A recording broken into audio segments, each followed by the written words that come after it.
Hello বন্ধুরা, তোমরা সবাই কেমন আছো? আজকে আমি দেখাবো কিভাবে টালি লিনাক্স দিয়ে ওয়াইফাই রাউটার জ্যাম করা যায়। তো চলো দুই না করে শুরু করা যাক। আমি যেটা দেখাবো সেটা হচ্ছে শর্টকাট উপায়ে, অ্যান্ড আমি আরেকটা জিনিস দেখাবো যেটা হচ্ছে ওয়াইফাই রাউটার জ্যাম করার পর কিভাবে আবার নেটওয়ার্কটা চালু করতে হয় লিনাক্সের মধ্যে, কারণ অনেক সময় নেটওয়ার্কের কাজ করে না। তো চলো দুই না করে শুরু করা যাক ভিডিও। ফার্স্টে আমি আমার টার্মিনালটা ওপেন করে নেবো। দুইটা টার্মিনাল ওপেন হয়ে গেছে। তো আমি এখানে কমান্ড দেবো sudo so, দেন পাসওয়ার্ড ক্লিয়ার করে নেই, দেন আমি এখানে কমান্ড দেবো ls। তার এখানে এই যে jammer.sh স্ক্রিপ্টটা কিন্তু আমার অলরেডি আছে, হ্যাঁ। তো এখানে দেবো /jammer, সরি। তো প্রথমে jammer.sh যে স্ক্রিপ্টটা আছে এটা কিন্তু এক্সিকিউট করে দেবে। তো এক্সিকিউট কীভাবে করে, chmod space plus sx plus x দেন jammer.sh,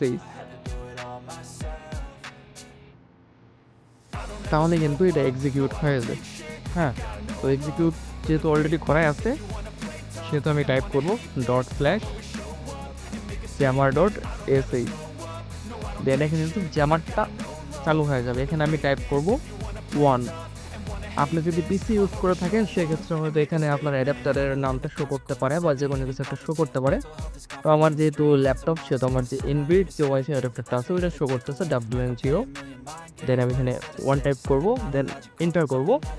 এখানে কিন্তু আমার আশেপাশে ওয়াইফাইটা স্ক্রিন হচ্ছে, দেখুন অলরেডি কিন্তু আমার ওয়াইফাই ড্রাইভারটা বন্ধ হয়ে গেছে এখানে। এইটা কিন্তু চালু হয় না, হ্যাঁ। এটা চালু করতে হয় কীভাবে সেটা আমি দেখাই দিব, সেটার স্ক্রিপ্টটা আমি দিয়ে দিব। এখানে কিন্তু আশেপাশে ওয়াইফাই নামগুলো শো করছে, হ্যাঁ। তো এখানে আমি যদি 3 নাম্বারটা সিলেক্ট করি, নাম্বার 3, ফার্স্টে আমি সিলেক্ট করার আগে আমি এখানে একটা জিনিস দেখাই, সেটা হচ্ছে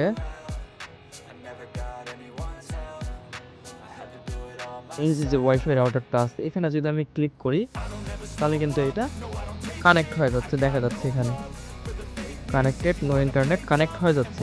এখন যদি আমি এখানে স্ক্রিপ্টটা রান করি 3 নম্বরে, এই যে এখন কিন্তু হচ্ছে ম্যাচ এই কানেক্টেড হয়ে আছে, এখন ডিসকানেক্ট হয়ে যাবে। এই যে অলরেডি ডিসকানেক্ট হয়ে গেছে। এখন কেউ যদি কানেক্ট করার ট্রাই করে কখনো কানেক্ট করতে পারবে না যতক্ষণ অ্যাটাকটা অফ করা হয়েছে। তো এখন যদি আমি এখানে Ctrl+C দিয়ে অ্যাটাকটা অফ করে দিই, দিয়ে আমি এখানে ক্লিয়ার করি, দেন এইখানে যে জিনিসটা বললাম এই যে network manager is not running, এখানে কি দেখাচ্ছে নেটওয়ার্কিং ডিসেবলড। এখন এটা অন করব কিভাবে, তার জন্য আমার অলরেডি আছে একটা স্ক্রিপ্ট রেডি করা .on.sh। আমি এখানে ক্লিক করলাম, দেন এই যে ওপেন হয়ে যাবে, এখন কাজ করা শুরু করবে। এই যে এখন কিন্তু ঠিক হয়ে গেছে। এইভাবে মূলত নেটওয়ার্ক যে আমার কাজ করে। তো নোড এমসিউ যাদের কাছে আছে তাদেরকে আমি দেখাই দিব পরবর্তী টিউটোরিয়ালে। তো যাদের ভালো লাগছে ভিডিওটা অবশ্যই সাবস্ক্রাইব করবা, ভিডিওটা শেয়ার করবা, লাইক করবা, আর নেক্সট টিউটোরিয়াল কী চাও সেটা অবশ্যই আমাকে কমেন্ট বক্সে জানাবা।